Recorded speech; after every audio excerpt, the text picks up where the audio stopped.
Hey, what is up? Welcome for a very impromptu segment that I'm calling Carlos Reviews. I felt like this was appropriate because, Superman, the new Superman movie that has just dropped and that I just got back from seeing not too long ago, is such a big deal. We're seeing it all over the place. It's not just from marketing efforts, but it's truly become kind of like a viral and cultural event. And so earlier tonight, it's Thursday, July the 10th. And so earlier tonight, my wife and I took our two daughters, our two youngest, to go see it. Their ages 10 and 11. I tell you their ages because part of what I'm going to talk about in this little capsule review is the appeal that this movie had for all ages and demos. So I'm doing this as a live stream. Wasn't announced or promoted or anything, but I'm doing it as a live stream because um, this was the quickest way to do it. I didn't want to have to deal with trying to edit it together. I just wanted to walk through a couple of things real quick. This is not going to be a long video at all, but hopefully you'll check this out, and this will help you make the best decision for you about whether or not to go check the movie out in theaters. So I'll go ahead and start. So my overall kind of ranking for this movie, when I rank movies on the Instagram channel or here, I always go based off of the CGC uh, 0.5 up until 10.0 scale. Near mint is usually a 9.0 and up. Near mint minus and up. So I'm assigning this a 9.2 out of 10.0, out of possible 10.0. Where this lands in some of the higher ranked movies that I've done. But again, like I said, this is the first time I'm doing it over here on the YouTube channel.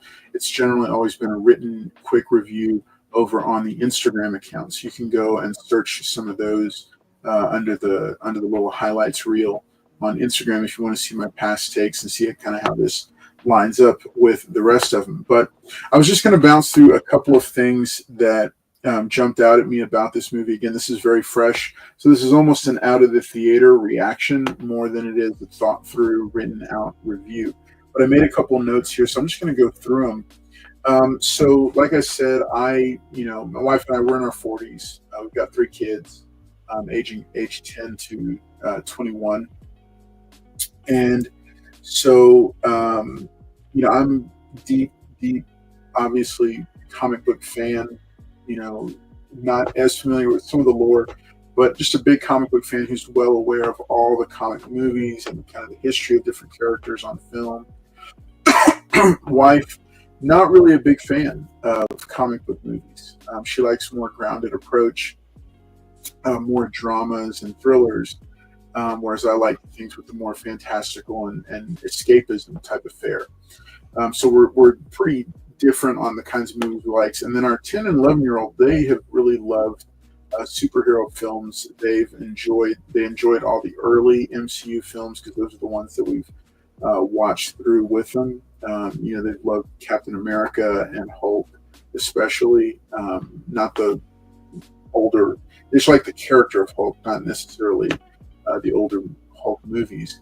But one of their favorite superhero films to date have been Blue Beetle, the little seen DC movie that I think the actor and some of the story will carry over into the new DC universe on film. But they just love the movie. So that's kind of meant to give you a little bit of kind of who all we went in, and I'm going to talk about appeal in just a little bit. But I think one of the biggest strengths that I wanted to highlight about Superman, the 2025 Superman, is that the tone of the film. James Gunn struck a really strong, well done balance, I thought, at not veering over too much into corny or campy, just enough to kind of capture that Silver Age feel of some of the Silver Age storylines and other more recent storylines like All-Star Superman. There's an element of camp, an element of comic book fun to that, and he incorporated that very, very well. He also struck moments of humor without it being cheesy, too overly cheesy. I like a little bit of cheese in a good, rousing blockbuster film, so I'm willing to give it a little bit of leeway there.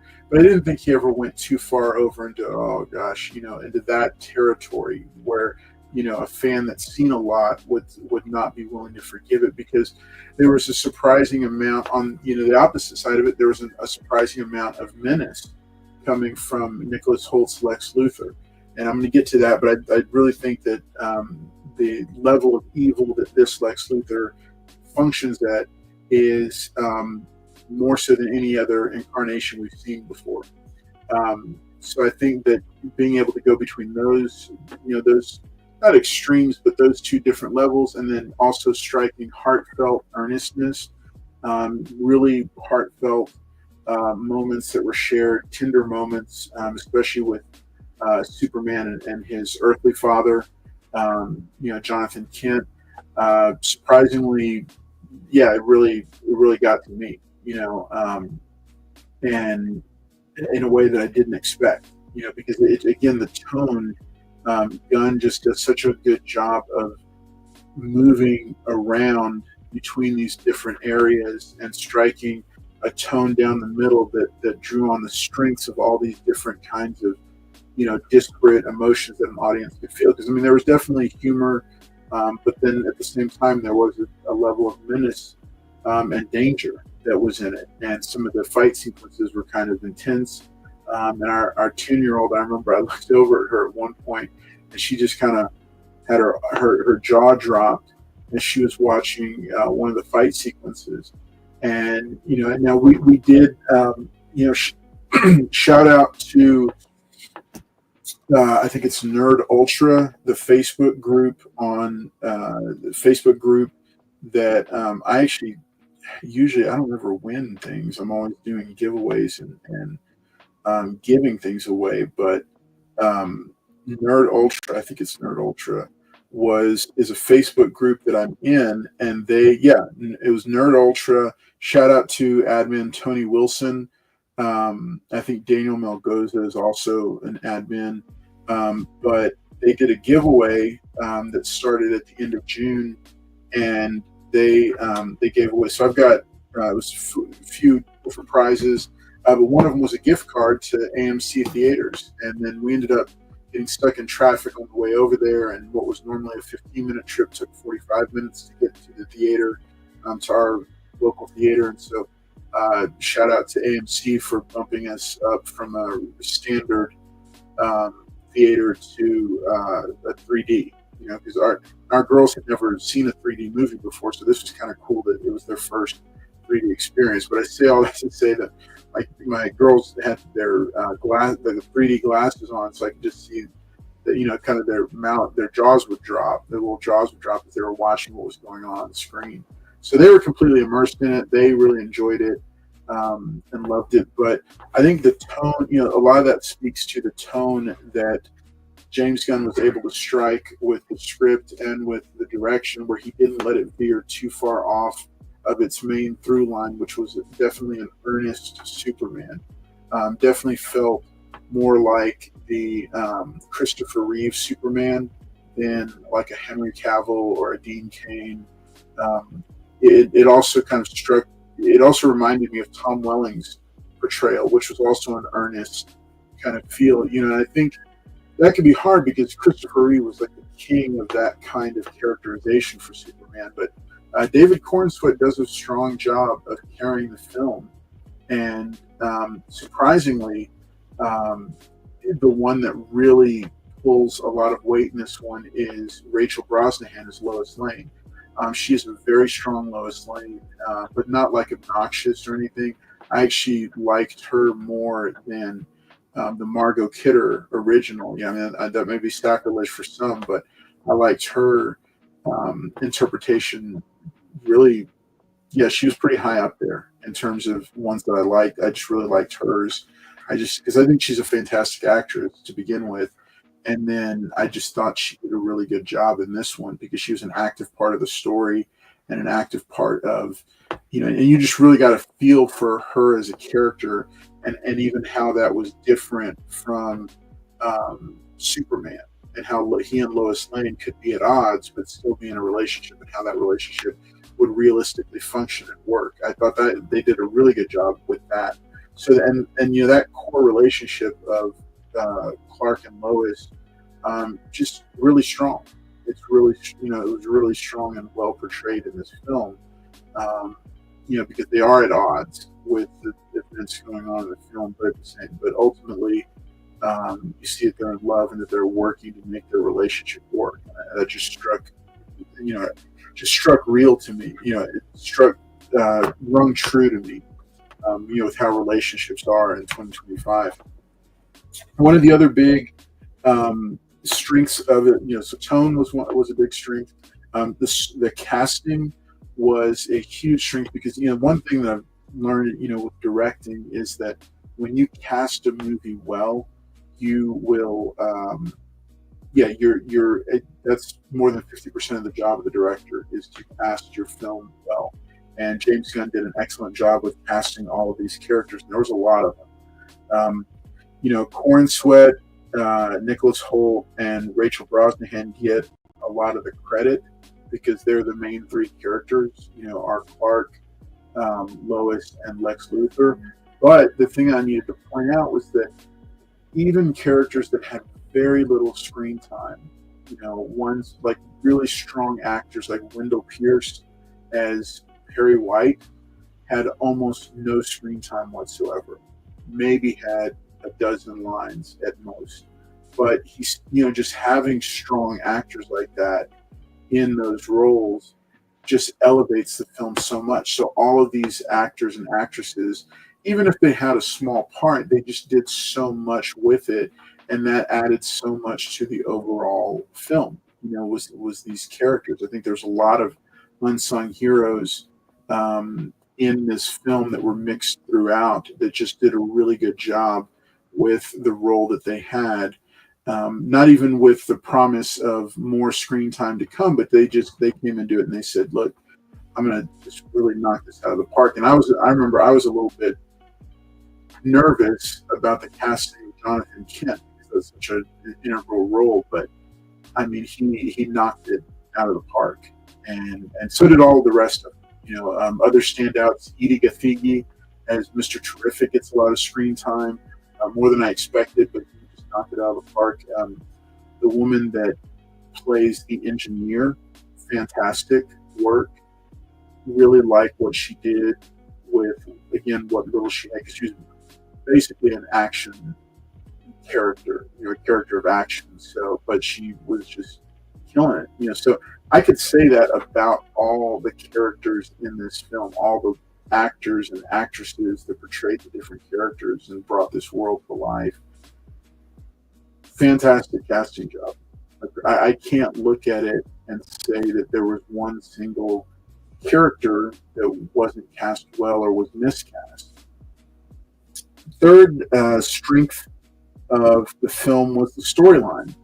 It was a very full storyline, and it did move very fast. It dropped you right into the action. In fact, the little timeline, I wasn't expecting it, and I got a little nervous at first for my two kids. Are they going to be able to keep up with all this? Are they going to start asking me a bunch of questions? Because usually that's what happens at home. They start asking questions about what's going on here, what's going on with this. I got worried because it started, giving this bulletin thing of bringing us up to speed, but they latched onto it and they knew what was going on. They kept going and they were fully immersed in it. They didn't get lost, and I think that speaks to almost this, because there's some generational stuff going on with this movie.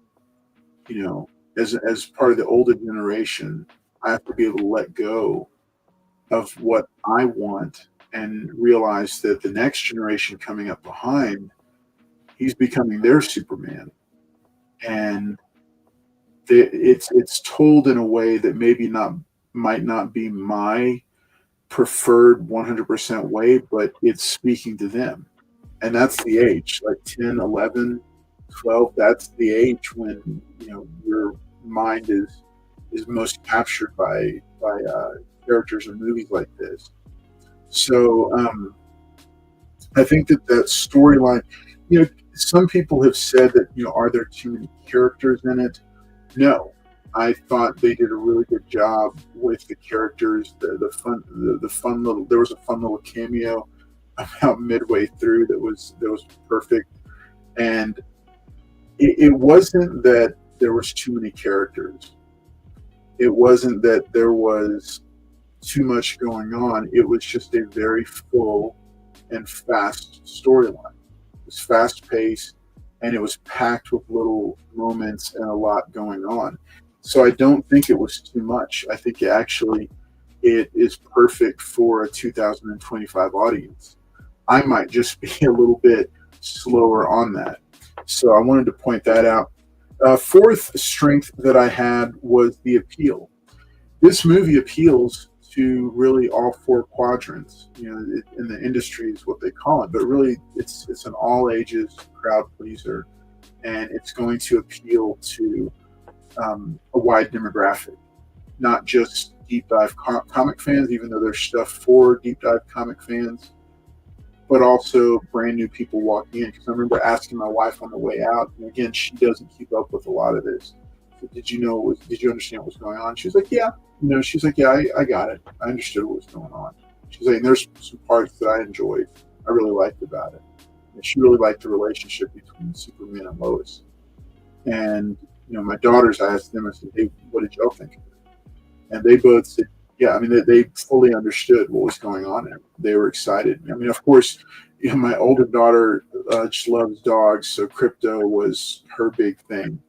And then my younger one was, asking around the edges of other characters about, where their stories would go from here and when would other characters show up, because she happens to like Aquaman. I said, well, I don't know, but what did you think of this one? And all across the board, out of the four of us, everybody really had a good time with it and enjoyed it. And so I think that speaks to the appeal of this movie, that it's not just for comic fans who've been comic fans for a certain amount of time. I think it did a good job of introducing us to this world that's fully formed and fully populated, and allowed the audience to get caught up at their different speeds.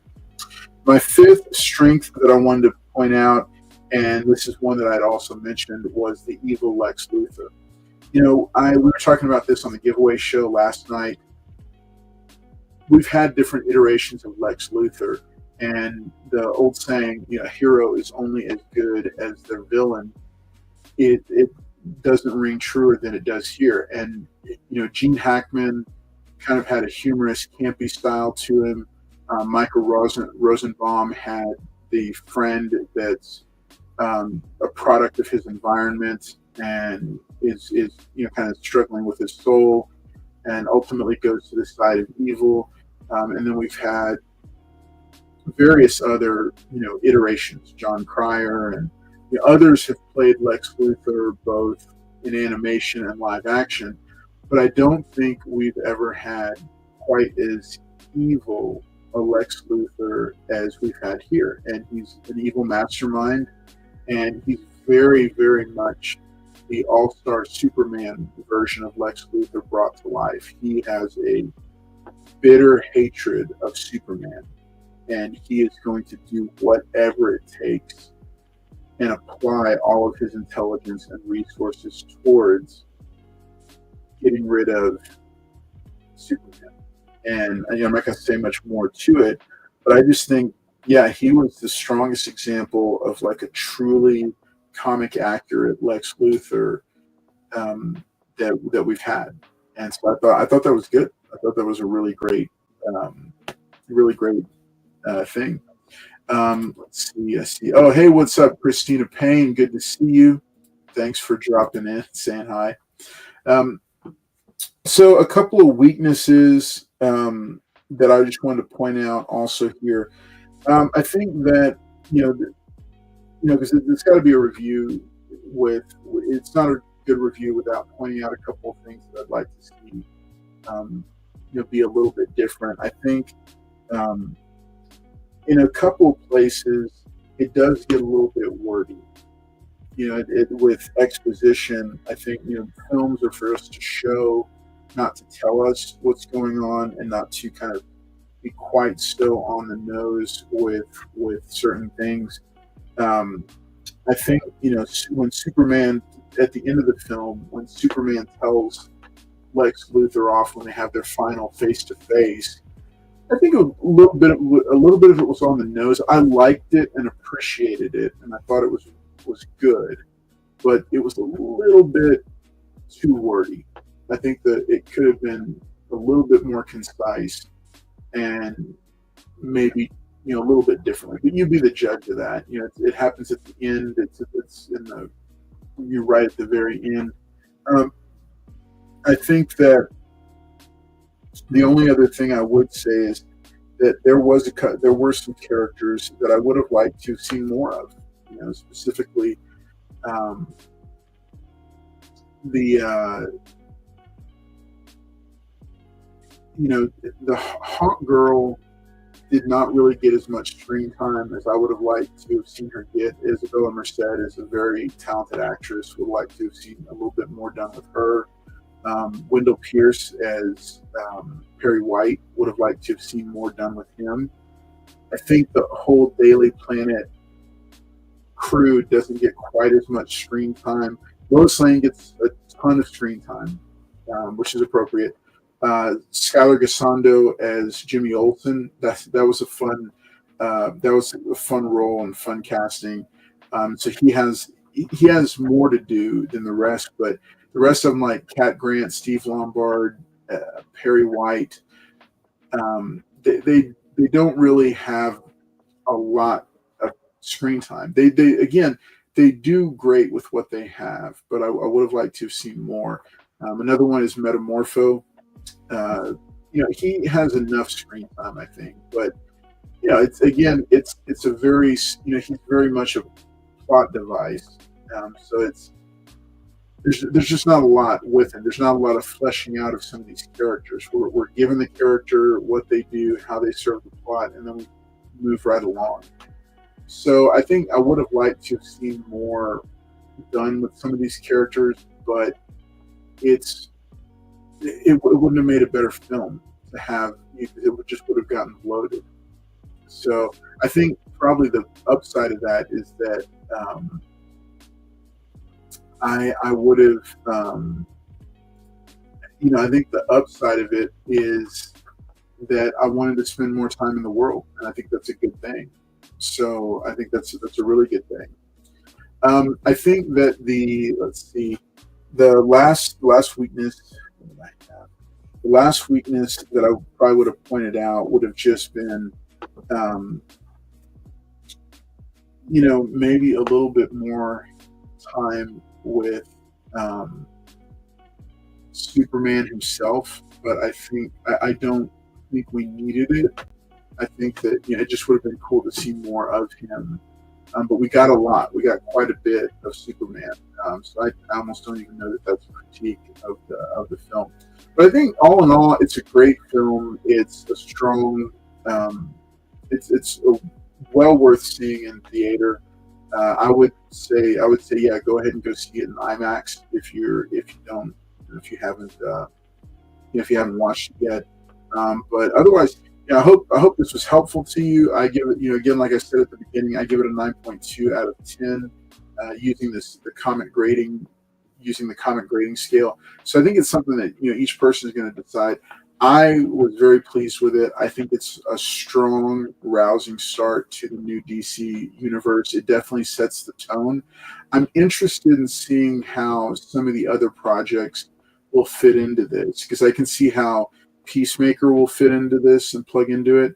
I'm curious about Lanterns, because if Lanterns really is in the vein of True Detective, I'm wanting to see how that vein, or how that is going to line up with this. I'm interested in seeing how Jon Stewart finally seeing Hawk Girl is going to work, and what that's going to be. I want to see who are they going to cast as Hawkman.